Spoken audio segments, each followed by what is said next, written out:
Hi, so today is the day that I achieved 1 million subscribers, and this isn't going to be the kind of video that most people do when they reach 1 million subscribers. And before I go on, I want to say that I am very grateful for this number of people. It is amazing to me. Never thought I would ever get here, so I want to thank everybody and explain why that even though I've achieved this really big milestone, it doesn't feel like a very happy day, and I'll explain why, and I hope that you'll bear with me. Over the last 2 years, professionally, my career has really taken off, and it's been wonderful, and I've achieved things I never thought I would. But in that 2 years, there's been a lot of problems and heartache. My mother's husband passed away, and I loved him like he was my father, so it was an awful loss. And then her mother died, and then her sister, and then my dog. All of this in this short period of space. And I didn't deal with it all very well, to be honest with you. I dealt with it incredibly poorly, and it caused incredible amounts of anxiety in me. So things like going to the cinema, normal things like that I could no longer do. It meant working on Daily Mix was impossible for me now, because I was crippled with this incredible anxiety that would come on in waves. It was awful time. And these things were really hard, and I don't really talk about them. Don't really talk about anything very personal to anybody, really. So, I wanted to enjoy the success, but it was hard because of all these things that happened. And this week has been one of the hardest weeks of my entire life, and which is why this wonderful milestone that's happened, this 1 million followers, feels like it's been really dampened down, and that I want to celebrate it, but it feels very hard at the moment. I've talked about my best friend in lots of videos. He was the most perfect thing I've ever seen, and he was my best friend, and I absolutely adored him. He was my entire world.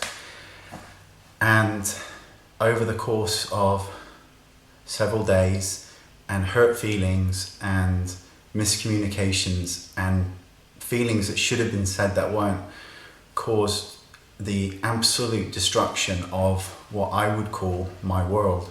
The whole thing just blew up. And as strange as it sounds, I've taken this loss of losing my best friend as worse than I have the deaths in my family, because this was just such an intense loss for me. I hadn't gone a day in 8 years where we probably haven't exchanged more than 20 texts a day.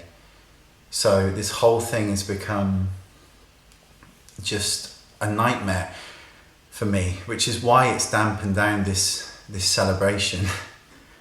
And you are trying to deal with all the ramifications that come with losing somebody, and somebody that you really cared for. And when you look at somebody as this wonderful, wonderful person, and you've got nothing negative to say about them, you never thought anything bad, ever, and they're sat across from you, and they're telling you all these things about yourself that you've never heard before, bad things that you didn't know. You sit there absolutely you don't know what to say and what to do, and all the things that you've done and all the things that you thought were enough actually weren't enough at all. Whatever you were doing was not good enough. You did not show enough, and you did not give enough and do enough, because there were things instinctively you should have done, you should have known to do, that you just didn't know. And you don't get a second chance. Sorry, you don't get one, because you don't deserve one. And it's hard. It's very hard to kind of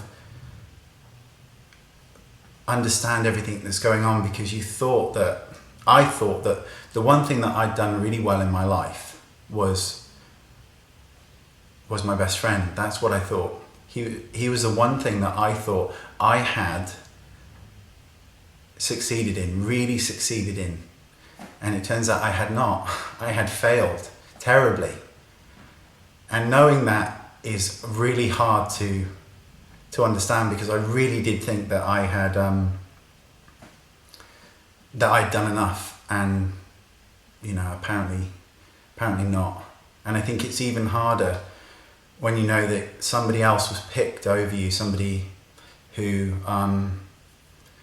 they've only known for a few days, and that's hard to understand. This whole situation has been incredibly difficult for me, and I want you all to know that I am so happy to have reached this milestone, and what should have been this big celebration has been dampened by this. And I want you, the reason for doing this video is so you can see that I make these YouTube videos, I make these videos on makeup, but I'm just like everybody else. There are sides of me that you don't get to see, and this is one of them that I wanted to share, because it's me as I am today.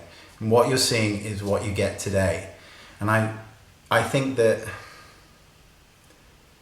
what I want from my life most of all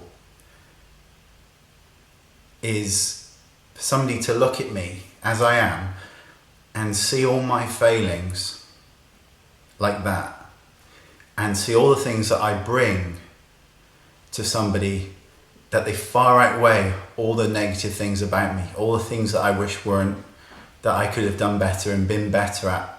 And I'm hoping that someday somebody will see me with just my failings really small, but all the wonderful things about me much bigger, and that will be a